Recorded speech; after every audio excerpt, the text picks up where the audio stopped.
Shadim Shuri, more like fiery inferno. As far as yesterday, start off the week. Good morning. It is Tuesday, April 22nd, 2025. Not a good start of the week. But today is a kickoff of the big earnings season.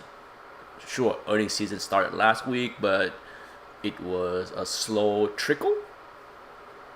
But today is the start of the bigger season, bigger offering with Tesla in the tonight. But as far in the morning, you got GE, Verizon, Raytheon, or the new name RTX. I hate that. I hate the change of name there. RTX used to be the symbol, and then they decide to change the name to distance themselves from the warmongering, killing machine that they are. Lockheed Martin, Elephant Health, 3Ms. Yeah, I said I can rattle off the list, but a lot of very important company. Halliburton, yeah. Quest Diagnostics, something that I'm watching closely. All kind of good stuff, and then of course tonight you got the big Tesla. Okay, tonight is Tesla, so keep your head on the swivel. It could be pretty ugly, pretty crazy. Netflix was, I think, pretty safe bet to say that they would do well. I don't imagine Netflix having a bad earnings season, but at the same time, you know, you never know how the market will react, and we saw how the market reacted yesterday, right? All right, let's take a look at defense. And going forward, I will link in Boeing in this sector as well, because they do have exposure to defense. So let's look at Lockheed Martin.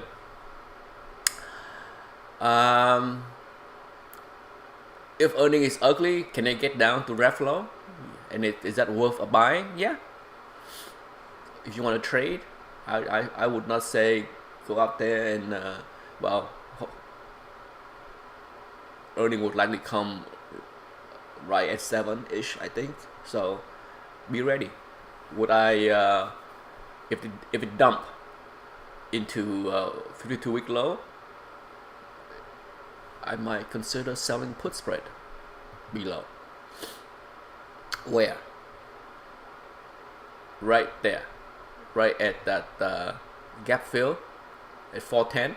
Yeah, 410. Well, the gap fill is actually 410.99, 411, but yeah, I think 410, 405 is gonna be in play. We'll have to just have to wait to see what the market open is gonna be. The other one that I have earning today as well is, of course, RTX, which is been very strong. RTX has been the best of the bunch, and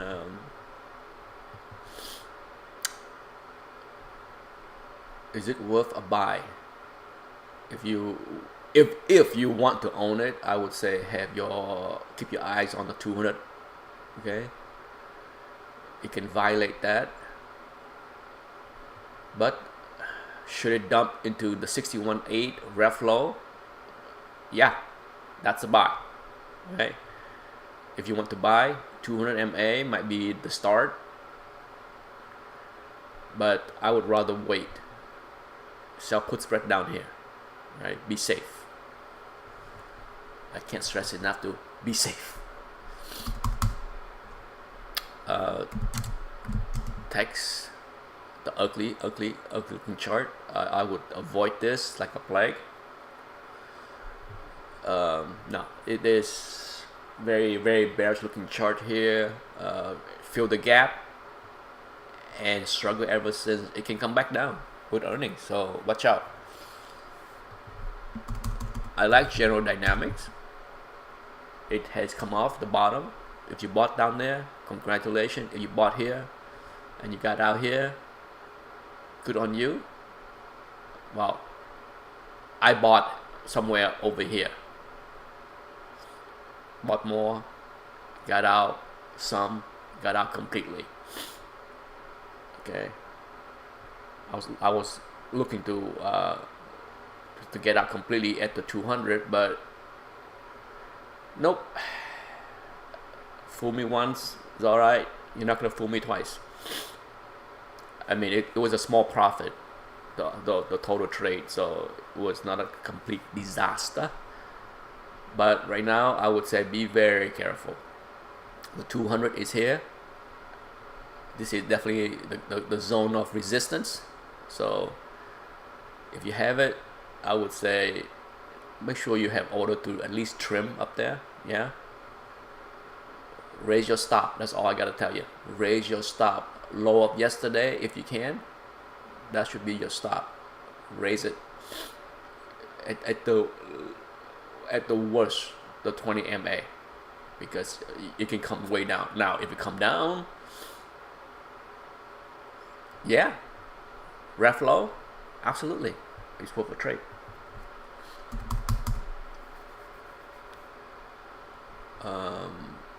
Let's take a look at Honeywell. They have exposure there too. Now, I like Honeywell. Remember, on earning when it dumped, I like it. The news that it's gonna split up into multiple companies. I bought down here, got out completely there, and has not looked into it since.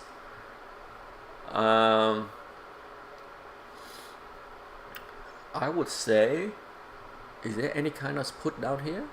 Put spread? Is there juice? Is there juice? There is plenty of juice, but if I want to do something, it's gonna have to be way below. Okay, it's not gonna be. I just have to wait. You can't really look at these things. But 185, 187, 185, yeah, that might be something that's worth looking at. It would be the have. Yeah, ideally I want to do 185, 182, 5, but I don't know what the premium is gonna be. But my play is not to put my head on the chopping block before earning. Wait until earning come out. Wait until the market react and then react. Okay, I want to be the double reactor. That's a new word I just invented. Double reactor. Okay, I want to be the double reactor. I don't want to be the one front running. Okay, when it comes down to a bear market, and we are in a bear market, make no mistake, there is no front running as far as going long on earning. Okay, there's no front running earning. We're not in an environment where earning is going to be great, guidance is going to be great. No. That's when you front run earning. Now we have potentially missing earning, tepid guidance, soft guidance, reduced guidance. No, we're not front running anything. I'm not front running anything. All right, last one, Boeing. I've been I trim a little bit, get stopped out on some. What would I do? Would I trim Boeing again if I see the 50, the 100? Absolutely. That's where the orders are. Okay, you cannot. I was very bullish on Boeing. I was for a long time. But sadly, I can't. Not in this environment. Right? If you bought down here, good on you. If you bought down here, you should trim up here and full exit. Now, I do have a pretty sizable trim right in the 167, 168 range to order up there. So about half of my remaining holding will be exit up there, and then of course the rest will come out up there for now. Okay, that's the plan, and that's it.